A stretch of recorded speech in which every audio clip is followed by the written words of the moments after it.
শুনিয়েছিলেন। তো আমার খুব মনে হচ্ছে যে আস্তে আস্তে একটা ছাতা আস্তে আস্তে মাথা থেকে আমাদের সরে যাচ্ছে। এবার আমরা কিছুটা ছাতাহীন অবস্থায় রইলাম আর কি।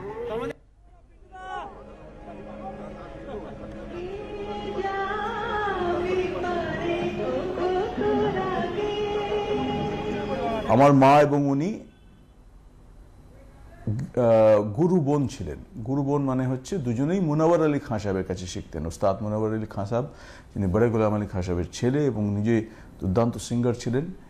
70-এর দশকে আমার অনেক স্মৃতি আছে। সন্ধ্যা মাসি শিখছেন, মা শিখছেন, শ্রদ্ধেয় অজয়দা, পণ্ডিত অজয় চক্রবর্তী, উনি শিখছেন। আমি ছোট্ট হাফ প্যান্ট পরে যাচ্ছি, দেখছি, হাঁ করে তাকিয়ে আছি কি হচ্ছে। সত্যি কথা বলতে কি, একটা অদ্ভুত হিউমিলিটি ছিল সন্ধ্যা মাসির। কখনো সেই সময়ও কাউকে কখনো ফিল করতে দেননি যে উনি অত বড় একজন star.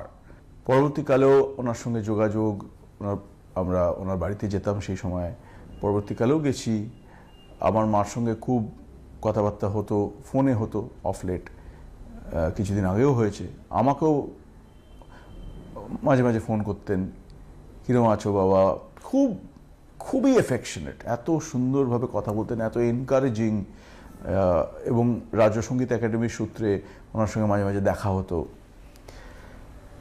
On a personal level I will always miss হার।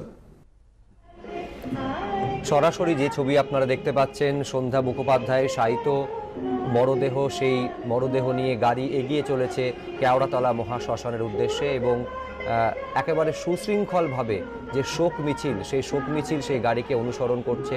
মুখ্যমন্ত্রী মমতা বন্দ্যোপাধ্যায় তার উত্তরবঙ্গ সফর কাটছাট করে আজই ফিরে এসেছেন এবং এই পুরোটা পথ রবীন্দ্র সদন থেকে কেওড়াতলা মহাশ্মশান অবধি 3 কিলোমিটারের বেশি দীর্ঘ যে পথ, পুরোটা পায়ে হেঁটে এই সববাহী যানের সঙ্গে যাচ্ছেন মুখ্যমন্ত্রী মমতা বন্দ্যোপাধ্যায়। একেবারে পূর্ণ মর্যাদায় আজ গীতশ্রী সন্ধ্যা মুখোপাধ্যায়ের শেষকৃত্য সম্পন্ন হবে। আপনারা জানেন পিস ওয়ার্ল্ড থেকে মরদেহ আজকে নিয়ে যাওয়া হয় রাজ্য সঙ্গীত একাডেমিতে, সেখানে শ্রদ্ধা জ্ঞাপনের পর মরদেহ নিয়ে যাওয়া হয় রবীন্দ্র সদনে। বিকেল 5টা পর্যন্ত, সেখানে 12টা থেকে 5টা পর্যন্ত সেখানে শায়িত ছিল সন্ধ্যা মুখোপাধ্যায়ের মরদেহ। তারপর রবীন্দ্র সদন থেকে কিছুক্ষণ আগে দেহ বের করা হয়েছে এবং সন্ধ্যা মুখোপাধ্যায়ের মরদেহ শায়িত যে গাড়িতে, সেই গাড়ি কেওড়াতলা শ্মশানের দিকে এগিয়ে চলেছে। যেটা শুরু হয়েছে এটা জানি না, প্রত্যেক মুহূর্তে একটা ভয় কাজ করছে। কালকে ওরকম একটা ঘটনা ঘটে গেল, কদিন আগে লতাজি চলে গেলেন। আর এটা তো একেবারে আনএক্সপেক্টেড। বাপিদারটা সকালবেলা ভোরবেলা উঠেই এরকম একটা খবর, এটার জন্য আমরা একদম প্রস্তুত ছিলাম না। তো যাই হোক, এইসব শিল্পী সন্ধ্যাদি যেমন আমাদের ছোটোবেলা থেকে বিভিন্নভাবে ইন্সপায়ার করেছেন এবং আমার ব্যক্তিগতভাবে শেয়ার করতে চাই যে আমার একদম প্রথম দিককার জীবনে যখন অনুষ্ঠান তানসেন সঙ্গীত সম্মেলনে বাজাতে গেছি, সেই সময় শেষ শিল্পী সন্ধ্যা মুখোপাধ্যায়, তার আগে আমার অনুষ্ঠান, আমার হাত পা কাঁপছিল শুনে।